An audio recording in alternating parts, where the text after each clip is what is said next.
मैं अबेसानी और स्वागत करता हूं आपका वॉट बुक के ऑफिशियल यूट्यूब चैनल के अंदर। और गाइस आज इंग्लिश लैंग्वेज क्लासेस के अंदर, और आज हम बात करने जा रहे हैं इंग्लिश लैंग्वेज में दूसरी तरह की बातों में। यानी अगर आपने शुरू वीडियो देख रहे हैं तो आपको मैंने बताया था कि हम बातें इंग्लिश में बातें करना सीख रहे हैं, और बातें मैंने दो तरह की बताई थी। एक वो बातें जिसके अंदर कोई ना कोई काम होता है, और एक वो बातें जिसके अंदर कोई काम नहीं होता। तो आज हम बातें करने जा रहे हैं उन बातों में जिसके अंदर कोई काम नहीं होता। देखिए अब तक हमने जितनी बातें करी हैं तो आपने नोटिस करा होगा हर बार मैंने एक्शन के ऊपर बात करी। यानी एक्शन चल रहा है, एक्शन खत्म हो गया, एक्शन यानी काम, एक्शन चल रहा है, एक्शन खत्म हो गया, एक्शन करना जिंदगी में शामिल है या नहीं है, एक्शन पास्ट में किया या नहीं किया, फ्यूचर में करा या करेंगे या नहीं करेंगे, इस वक्त चल रहा है नहीं चल रहा, इस वक्त खत्म हुआ या नहीं हुआ, काम को कर सकते हैं नहीं कर सकते, काम को करने की इच्छा है या नहीं है। यानी हमने सलाह देनी भी सीखी थी, यू शुड एक्शन, यानी किसी काम को करने की जब हमें सलाह देनी होती है तो हर बार हमारे केंद्र के अंदर, हमारे सेंटर के अंदर कोई ना कोई एक्शन था। हम एक्शन की बात कर रहे थे और जितनी भी बातें करी सब एक्शन के साथ ही। और आज हम बातें करेंगे उन बातों की जिनके अंदर कोई काम नहीं होता। तो भाई नो एक्शन होते क्या है? कोई सीधी बात है, जिसके अंदर कोई काम नहीं है वही आपका नो एक्शन है, राइट? तो एक्शन नो एक्शन में अंतर क्या है? एक्शन नो एक्शन में अंतर ये भी जिन बातों के अंदर कोई काम नहीं होता वही होते हैं आपके नो एक्शन, राइट? तो सबसे पहले मैं बता दूं नो एक्शन बातें कैसे होती है। बड़ी आसान है, सबसे ज्यादा इजी है, राइट? बहुत आसानी से बातें हो जाती है। नो एक्शन की जितनी बातें होती है सारी की सारी इज एम लगाइए, इज एम लगा के बात हो जाएगी। जैसे टीचर, टीचर अब एक नो एक्शन होता है तो हमें करना क्या है? अगर टीचर की बातें करनी है तो करना क्या है? आई के साथ लगाएंगे एम आ टीचर, राइट? यानी आप इज एम आर लगाइए, इज एम आर से ही सारी नो एक्शन की बातें हो जाती हैं। तो गाइस अगर नो एक्शन की बात है इज एम आर के साथ सारी बात हो जाएंगी। इज एम आर डिपेंड करेगा बात किसकी कर रहे हैं। अगर हम अपनी कर रहे हैं तो आई के साथ एम, एम के बाद टीचर लगा देंगे। तो अगर टीचर है तो क्या बता देंगे? I am a teacher. और टीचर नहीं है तो हम मना कर देंगे यहाँ पर आई am not a teacher, right? यानी मना करने के लिए नॉट आता है, आपने सीखा हुआ ये। तो टीचर है आई एम अ टीचर, नहीं है तो मना कर देंगे I am not a teacher. और क्वेश्चन पूछना है तो क्या करना क्या है?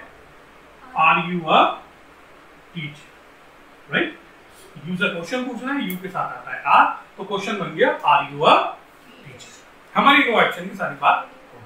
इसी तरह से हमारी बात होती चली जाती है। अगर ऐसी ही या शी के साथ बात करनी है तो is he a teacher, is he a teacher, जवाब देना है। टीचर है तो he is teacher, he is a teacher, मना कर देंगे हम he is he is not a, दोबारा आ गया, he is not a teacher। तो इस तरह से हमारी सारी बातें इज एम आर की यानी नो एक्शन की हो जाती है। इज एम आर लगाइए, नो एक्शन की बातें होती चली गई।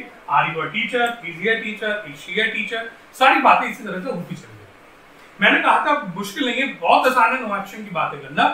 बस मुश्किल क्या होता है? मुश्किल ये होता है कि ये पता होना कि गाइस कौन सा शब्द एक्शन है और कौन सा शब्द नो एक्शन है। मुझे टीचर का पता था, मैंने आसानी से बातें कर ली। गड़बड़ होती कहाँ है? गड़बड़ जब होती है जब हमें ये पता ना हो कि जिस शब्द के साथ मुझे बातें करनी है वो शब्द एक्शन है या फिर वो शब्द नो एक्शन है। जैसे टीचर का मुझे पता है तो टीचर की बातें मैं डू डज के साथ नहीं करूंगा। अगर मुझे टीचर की बातें करनी है तो टीचर के साथ डू डज सब बेकार है, डू डज डिड काम नहीं आते यहाँ पर, क्योंकि टीचर नो एक्शन होता है तो नो एक्शन की बात करने के लिए इज एम आर आता है। तो guys do does did will ये सब एक्शन वाली बात में काम आते हैं। हमारे लिए आज नो एक्शन ये सब बेकार है, हमारे लिए केवल आज काम है इज एम आर। तो बात टीचर की करनी है तो मुझे ये पता है कि टीचर की बात डू यू एक्शन के साथ नहीं होगी, यानी डू यू टीचर हम नहीं बनाएंगे, क्योंकि डू यू एक्शन के साथ काम आता है और टीचर कोई एक्शन नहीं है। टीचर क्या है यहाँ पर? No action. तो टीचर की बातें हम डू यू के साथ तो करेंगे नहीं, टीचर की बातें किसके साथ करेंगे? Are you.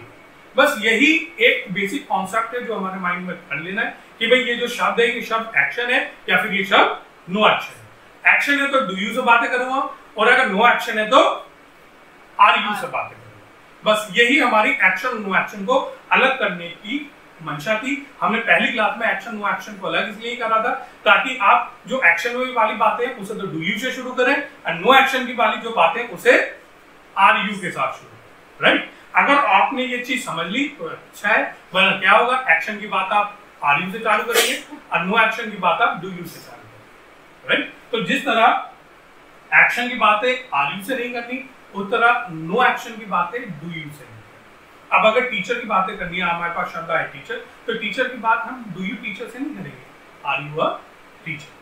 लेकिन यही बात अगर यहाँ पे टेक टी की बात आ जाए, तो टेक टी की बात फिर आर यू टेक टी नहीं करेंगे, डू यू टेक, राइट। तो ये दोनों डिफरेंस होते हैं। तो बस हमें ये पता चल जाएगी कौन सा शब्द एक्शन है और कौन सा शब्द नो एक्शन। तो मैं एक के लिए छोटी सी मैं प्रैक्टिस करूंगा आपके साथ। प्रैक्टिस में मैं आपसे कुछ शब्द पूछूंगा, आप मुझे ये शब्द बताएंगे कि ये शब्द एक्शन है या फिर नो एक्शन है। आपको अपनी नॉलेज लगानी है और बताना है एक्शन या फिर नो एक्शन। रेडी? चलिए, तो मेरा पहला शब्द है आपका go. No action. Action no action? No action. Action. Go. Action. Action. Action no action? चलिए, जिसको जो लगता है वो बताना। चलिए, प्ले। एक्शन। हाँ, एक्शन। एक्शन। चलिए, market. Action. Action. Market. No action. Action. Okay, book. No action. No action. Action. Action, जो भी आपको सही लगता हो आप अपने दिमाग में सोच के मुझे बताते रहिए। जो बता सकते हो वो बताइए, वरना बाकी दिमाग में सोचते रहिए। Book, action no action? No action. No action. चलिए, water. Action. No action. No action. Milk. No action. No action. Milk. No action. Action या no action? No action. No action. चलिए, ऑयल। No action. हाँ, no action. Action. No action. No action. No action. Oil क्या होगा? No action. No action. Action. Okay, watch. Action. Action. Action. Action होता है watch? हाँ, watch क्या होता है? Action no action? Action. Action होता है। अच्छा, ये मैंने घड़ी हाथ में पहनी हुई है, ये एक्शन है? एक्शन है या नो एक्शन है? No action. No action. तो अभी तो आप एक्शन बता रहे हो। अरे देख, हाँ, तो वॉच क्या होता है? एक्शन होता है। अब भाई देखो, इंग्लिश कैसे बोलेगी? मेरे सामने एक वर्ड है वॉच, तो मुझे ये डिसाइड करना है कि एक्शन है नो एक्शन, तभी तो आप इंग्लिश बोलेंगे, राइट। अगर ये एक्शन है तो हम फिर डू यू वॉच से बातें करेंगे, अगर ये एक्शन है तो फिर हम इसकी इज एम आर से बातें करेंगे। तो वॉच होता क्या है, एक्शन या फिर no action? No action. No action होता है। तो फिर वॉच टीवी एक्शन है नो एक्शन? एक्शन। एक्शन है। तो फिर वॉच एक्शन हुआ या नो एक्शन हुआ? लगता है कंफ्यूज हो गए। क्या बताएं, एक्शन बताएं नो एक्शन बताएं? कंफ्यूज होने वाली बातें ही हैं, क्योंकि गाइस वॉच आपका दोनों होता है, एक्शन भी होता है और नो एक्शन भी होता है, राइट। कंफ्यूज होने की बात नहीं है, बस हमारी नॉलेज थोड़ी अधूरी रह जाती है। हमने जो अपने स्कूल सिस्टम से पढ़ा वो यही पढ़ा, या तो ये चीज एक्शन है या फिर ये चीज नो एक्शन है। लेकिन मैं आपको बता दूं एक और चीज, मैंने जितने शब्द यहाँ पे बोले वो सारे के सारे एक्शन भी है, सारे के सारे नो एक्शन भी है। जितने शब्द बोले सब एक्शन भी है, नो एक्शन भी है। देखा बात, आपको या तो ये पता था ये एक्शन है, या ये पता था ये नो एक्शन है। मैक्सिमम वर्ड मैं बता दूं गाइस, मैक्सिमम वर्ड एक्शन भी होते हैं, नो एक्शन भी होते हैं, दोनों होते हैं। तो देखिए, जिसे अच्छी इंग्लिश पता है वो क्या काम करेगा, एक शब्द को एक्शन में भी यूज करेगा और नो एक्शन में भी यूज करेगा, उसकी तो इंग्लिश डबल हो गई। आप या तो उसे एक्शन में लगाओगे या फिर नो एक्शन में लगाओगे, आपकी इंग्लिश आधी रहेगी, वो डबल इंग्लिश यूज कर जाते हैं। क्यों? क्योंकि वो एक शब्द को एक्शन में भी और नो एक्शन में भी यूज करते हैं। फॉर एग्जांपल, आप सोच रहे हो मैं मजाक कर रहा हूँ, मजाक नहीं कर रहा, एक ही शब्द बताता हूँ। देखिए, आपके सबसे पहले मैंने कहा था गो। गो आपका एक्शन भी होता है, नो एक्शन भी होता है। गो का मतलब जाना, यानी एक्शन। अरे गो का मतलब होता है बारी। तो बारी होती है ना, बारी, जैसे आप लूडो खेलते हैं, गेम खेलते हैं, तो कहते हैं भाई मेरी बारी तेरी बारी, तो जब भी गो बोलते हैं, it is my go, it is your go, it is his go, तो गो बारी के लिए भी आता है। अच्छा, गो आपका अटेम्प्ट के लिए भी आता है, जो आप कोशिश करते हैं ना, जैसे आपने पहली बार में क्लास पास करी, फर्स्ट गो, दूसरी बार में करी, सेकंड गो, तीसरी बार में करा, थर्ड गो। तो यहाँ पे गो आपका नो एक्शन है। मार्केट, मार्केट जो सामान खरीदने जाते हैं उस जगह को मार्केट बोलते हैं। एक मार्केट का मतलब होता है किसी वस्तु को सेल करना। देखा ना आपने कई बार चीज पे देखा, मार्केटेड बाय, मार्केटेड, ईडी लगा हुआ है। ईडी किसमें लगता है? थर्ड फॉर्म है। किसमें लगती है? एक्शन में लगती है ना। नो एक्शन में कभी ईडी लगता है? कभी टीचर में लगाया ईडी? देख लो कभी बोला हो टीचर्ड, नहीं करा ना, नहीं करा। क्यों? क्योंकि टीचर एक्शन नहीं होता, टीचर केवल नो एक्शन है, तो इसलिए में ईडी कभी नहीं लगा। लेकिन मार्केटेड तो सुना होगा, मैन्युफैक्चर्ड, मार्केटेड। तो गाइस मार्केटेड इसलिए है क्योंकि मार्केट इज अ एक्शन, तो मार्केट एक्शन भी होता है, नो एक्शन भी होता है। मिल्क, मिल्क आपका एक्शन भी है, नो एक्शन भी है। दूध को भी मिल्क बोलते हैं। अगर तो गाय का दूध निकालने का एक्शन होता है ना, उसे भी बोलते हैं milk. I am milking, I am milking, दूध निकाल रहा हूं मैं, राइट। और मिल्क के और भी एक्शन, मैं तो आपको केवल एक ही बता रहा हूँ, और भी बहुत सारे इन एक्शन के मतलब होते हैं, तो मैंने केवल एक ही बताया है। ऑयल, ऑयल का मतलब तेल भी होता है। और गाइस जब दरवाजों में तेल लगाते हैं ना, ऑयलिंग, बाइक में करते हैं, तेल डालते हैं तो ऑयलिंग बोलते हैं। ऑयल में आईएनजी लगा हुआ है तो क्या है, एक्शन हुआ कि नहीं हुआ? Water, right. ये तो सिखाया था आपको, माय माउथ इज वाटरिंग, मुंह में पानी आ रहा है, वाटर द प्लांट्स, पौधों में पानी लगाना, तो वाटर का तो पता होना चाहिए। वाटर एक्शन भी होता है और नो एक्शन भी होता है। प्ले, खेलने को भी प्ले बोलते हैं। और जो खेल के पार्ट होते हैं ना, first part of the play, second पूरा जो गेम होता है उसे भी क्या बोलते हैं? प्ले। जो नाटक होते हैं, जो आपने देखा हो थिएटर में परफॉर्म करे जाते हैं नाटक, उन्हें भी इंग्लिश में क्या बोला जाता है? प्ले। एक है प्ले, ज्यादा है प्लेज। तो नाटकों को भी इंग्लिश में प्ले बोला जाता है। तो प्ले आपका एक्शन भी है, प्ले आपका नो एक्शन भी है। तो आपका प्ले एक्शन भी है, प्ले आपका नो एक्शन भी है, राइट। और बुक, बुक शब्द आया था, बुक, किताबों को भी बुक बोलते हैं। टिकट बुक कराया है ट्रेन का, बस का, booking, this seat is booked. तो बुक आपका एक्शन भी है, बुक आपका नो एक्शन भी है। तो गाइस मैंने जितने शब्द बताए वो सारे एक्शन भी, नो एक्शन भी। एडवोकेट, एडवोकेट आपका एक्शन भी होता है, नो एक्शन भी होता है। आपके लिए एडवोकेट केवल वकील ही होता है, लेकिन एडवोकेट एक्शन भी है, नो एक्शन भी है। एडवोकेट का मतलब होता है किसी की तरफदारी करना। डू नॉट एडवोकेट, तरफदारी मत कर, right. Why are you advocating? तू क्यों तरफदारी कर रहा है, राइट। एडवोकेट आपका एक्शन भी, नो एक्शन भी है। पेरेंट, पेरेंट आपका एक्शन भी, नो एक्शन भी। मदर, फादर, एक्शन भी है और नो एक्शन भी है। लेकिन हमें क्या है, हमें या तो ये पता है ये शब्द एक्शन है, या फिर ये पता है ये शब्द नो एक्शन है। तो गाइस जब तक आपको इस बात की नॉलेज नहीं होगी कौन सा शब्द एक्शन है, कौन सा शब्द नो एक्शन है और कौन सा शब्द दोनों है, जब तक आप एक परफेक्ट इंग्लिश नहीं बोल सकते। तो परफेक्ट इंग्लिश बोलने के लिए जैसे स्टडी, स्टडी आपका एक्शन भी होता है, स्टडी आपका नो एक्शन भी होता है। पढ़ने को भी स्टडी बोलते हैं, जो आपका स्टडी रूम होता है उसको भी स्टडी बोली जाती है। This is my study, study room को स्टडी बोला जाता है। तो एक शब्द एक्शन भी हो सकता है और एक शब्द नो एक्शन, और दोनों भी हो सकते हैं। अब बात आती है आपको पता कैसे चलेगा। तो गाइस इसलिए देखिए कोई शॉर्टकट नहीं है, इसके लिए आपके पास फोन मौजूद है, उसमें गूगल मौजूद है। कोई भी शब्द आए उसे गूगल कीजिए, उसका इंग्लिश में मीनिंग देखिए। जब मीनिंग निकालेंगे तो गाइस उसके सारे मीनिंग आ जाएंगे। वहां पर आपको अगर लिखा हुआ है वर्ब, तो वर्ब है तो समझ लीजिए वो एक्शन है। अगर वर्ब के अलावा कुछ और लिखा हुआ है तो समझ लीजिए वो नो एक्शन है। यानी वो एडजेक्टिव लिखा हो सकता है, वो नाउन लिखा हो सकता है, वो एडवर्ब लिखा हो सकता है, राइट। तो नाउन, प्रोनाउन ये सब है तो समझ लीजिए वो सब फिर नो एक्शन। तो वर्ब या फ्रेजल वर्ब लिखे हुए तो फिर वो एक्शन है। तो उसके लिए तो आपको खुद मेहनत करनी होगी, उसका कोई शॉर्टकट नहीं होता, कोई तरीका नहीं है कि आपको पता चल जाए जब तक आप खुद मेहनत नहीं करेंगे। तो जब भी कोई शब्द आपके पास आए तो उस शब्द को जरूर गूगल पे चेक कीजिए। मैंने भी अपनी नॉलेज ऐसी बढ़ाई है, मैंने भी गूगल पे खूब चेक करा। खैर हमने जब इंग्लिश सीखी थी उसमें गूगल नहीं हुआ करता था, राइट। अब से 20-25 साल पहले की बात कर रहा हूं मैं। तो उस वक्त तो हमें डिक्शनरी लेकर आनी पड़ती थी, 700-800 रुपए की एक डिक्शनरी आती थी। एक शब्द पूरी डिक्शनरी में ढूंढना पड़ता था कहाँ पे वो शब्द मिलेगा, फिर जाके हमें उसका मतलब ढूंढना पड़ता था। टेक्नोलॉजी का टाइम है, टू इजी, बहुत आसान है। आपको गूगल पे करना है, टाइम भी मत करो, राइट। स्पीक कीजिए उस पे और बोल दीजिए meaning of this word, meaning of parent, parent का पूरा मीनिंग आ जाएगा। सर्च कर लीजिए पेरेंट का एक्शन में क्या मतलब होता है, पेरेंट का नो एक्शन में क्या मतलब होता है, दोनों के मीनिंग आपको पता चल जाएंगे।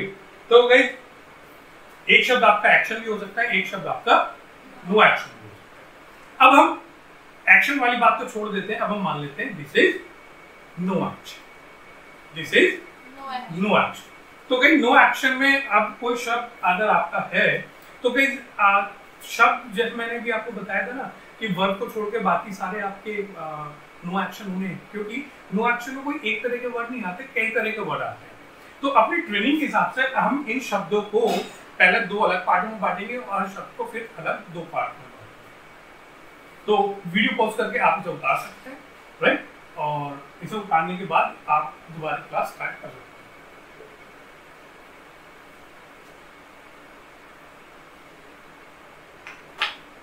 चलिए तो स्टार्ट करते हैं। मैंने बताया था आपको कि इंग्लिश में दो तरह के वर्ड आपको मिलेंगे, दो मेन वर्ड मैं आपको ग्रामेटिकल और नॉन ग्रामेटिकल दोनों पॉइंट से समझाता चलूंगा।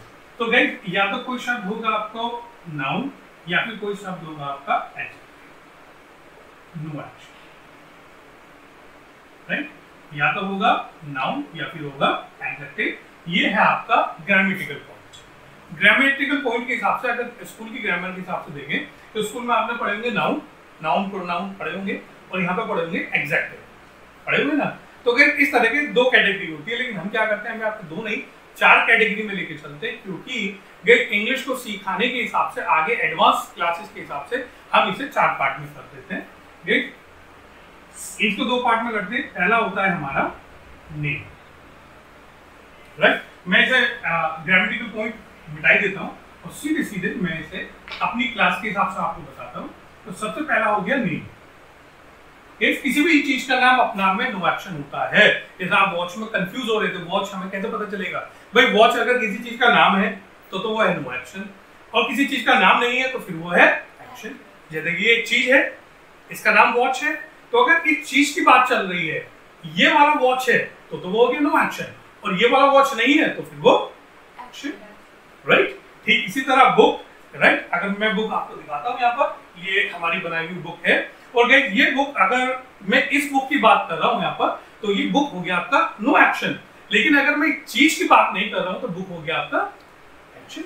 तो गाइस जितनी भी चीज होती है, हर चीज का अपना एक नाम होता है, और उस नाम को ही बोलते हैं हम नेम, और हर नेम होता है अपने नाम में नो एक्शन, राइट? हर चीज अपने नाम में नो एक्शन होती है। दूसरा हम बोलते हैं ऑक्यूपेशन। ऑक्यूपेशन मतलब जो भी काम धंधा हम करते हैं, राइट? एक तरह से ये एक नाउन ही होता है, तो नाउन में नेम में बहुत सारी चीजें हमारी आ गई हैं। ऑक्यूपेशन मतलब जो भी काम हम करते हैं वो भी होता है हमारा नो एक्शन। जैसे मैं एक टीचर हूँ, आप स्टूडेंट, आप पढ़ते हो तो स्टूडेंट, मैं पढ़ाता हूँ तो टीचर, तो टीचर भी नो एक्शन और स्टूडेंट भी नो एक्शन, राइट? जो बिजनेस करता है बिजनेसमैन, जॉब करता है सर्विसमैन, घर में मम्मा है, राइट? घर संभालती है तो हाउसवाइफ, उनका ऑक्यूपेशन हो गया। तो जो भी काम हम करते हैं वही होता है हमारा ऑक्यूपेशन, और हर ऑक्यूपेशन अपने आप में होता है नो एक्शन। लेकिन जैसे मैंने आपको बताया कि गाइस नो एक्शन आपका कोई भी शब्द आपका एक्शन भी हो सकता है और नो एक्शन भी। जैसे एडवोकेट, अभी एग्जांपल आया था ना कि एडवोकेट आपका एक्शन भी है और एडवोकेट आपका नो एक्शन भी है, दोनों है। तीसरा जो शब्द होता है गाइस उसे बोलते हैं हम quality. Quality it's mean, quality does not mean कि हम यहाँ पर कोई अच्छी बात कर रहे हैं। क्वालिटी का मतलब होता है यहाँ पर कोई भी खास बात, चाहे फिर वो अच्छी हो चाहे फिर वो बुरी हो। जो भी चीज होती है, जितने भी इंसान होते हैं, जितनी भी जगह होती है, जिसमें नेम बता दूं, जैसे हमारा भी नेम आया था, तो गाइस नेम अगर आपने स्कूल कॉलेज में नाउन की डेफिनेशन पढ़ी हो तो डेफिनेशन क्या थी? Noun is the name of a person, place और अ थिंग। नाउन एक नेम है, यानी नेम, ये मैंने लगा दिया। Noun is the name of a person, place और अ थिंग, यानी कोई भी व्यक्ति, कोई भी चीज और कोई भी इंसान। तो बाकी कोई भी इंसान या व्यक्ति में इसे जीवित प्राणी मान लीजिए, कोई भी प्राणी, कोई भी जगह और कोई भी चीज, इन सब के जो नाम होते हैं वो अपने नाम में होते हैं नाउन यानी नेम। और गाइस अगर मैं इनकी बात छोड़ दूं तो दुनिया में बचा क्या? सब जगह आ गई, सब चीज आ गई, सब प्राणी आ गए, तो बचा क्या दुनिया में? कुछ नहीं बचा ना। तो गाइस जितनी भी चीजें सब अपने नाम में क्या है?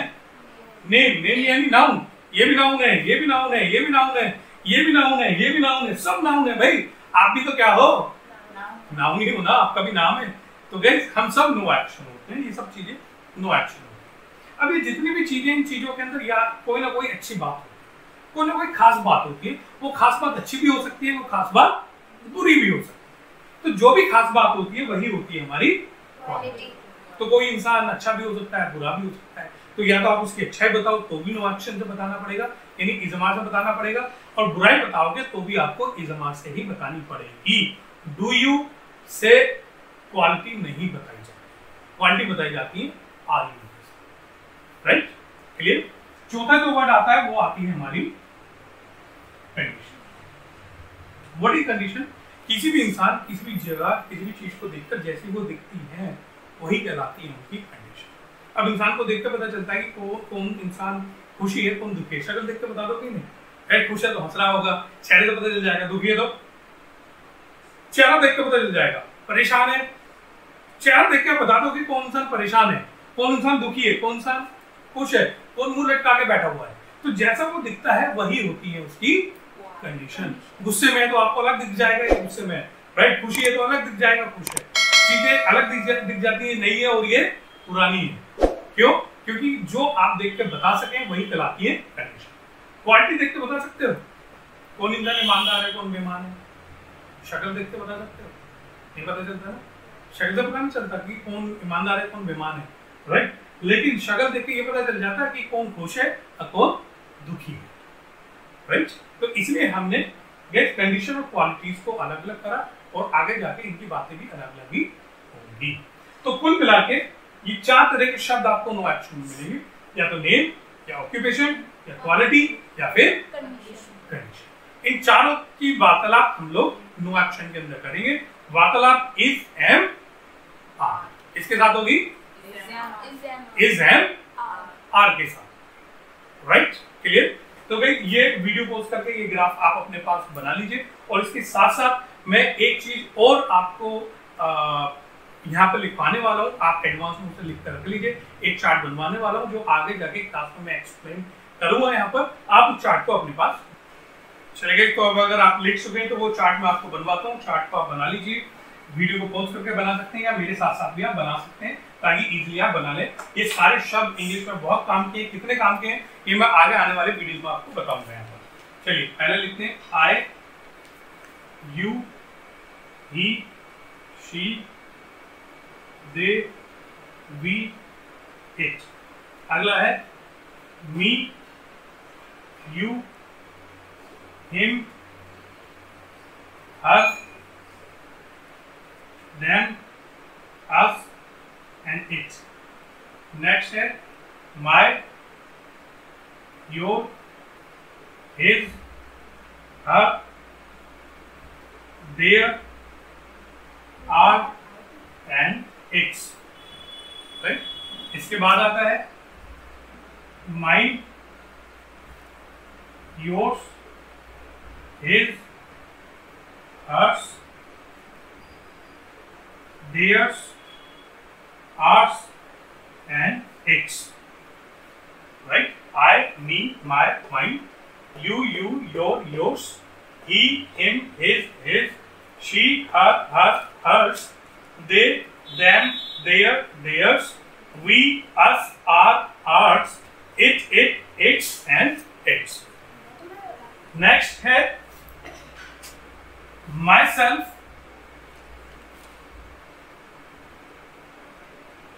yourself and yourselves. You के 2 बनेंगे, yourself and yourselves. he का बन जाएगा आपका himself, she का बन जाएगा आपका herself, they का बन जाएगा कहीं themselves, we का बन जाएगा ourselves और it का बन जाएगा itself और it का बन जाता है itself। तो वीडियो को पॉज करके आप इन सबको लिख सकते हैं और इन सबको लिख लीजिए। आगे आने वाले क्लासेस में इनके बारे में बताऊंगा।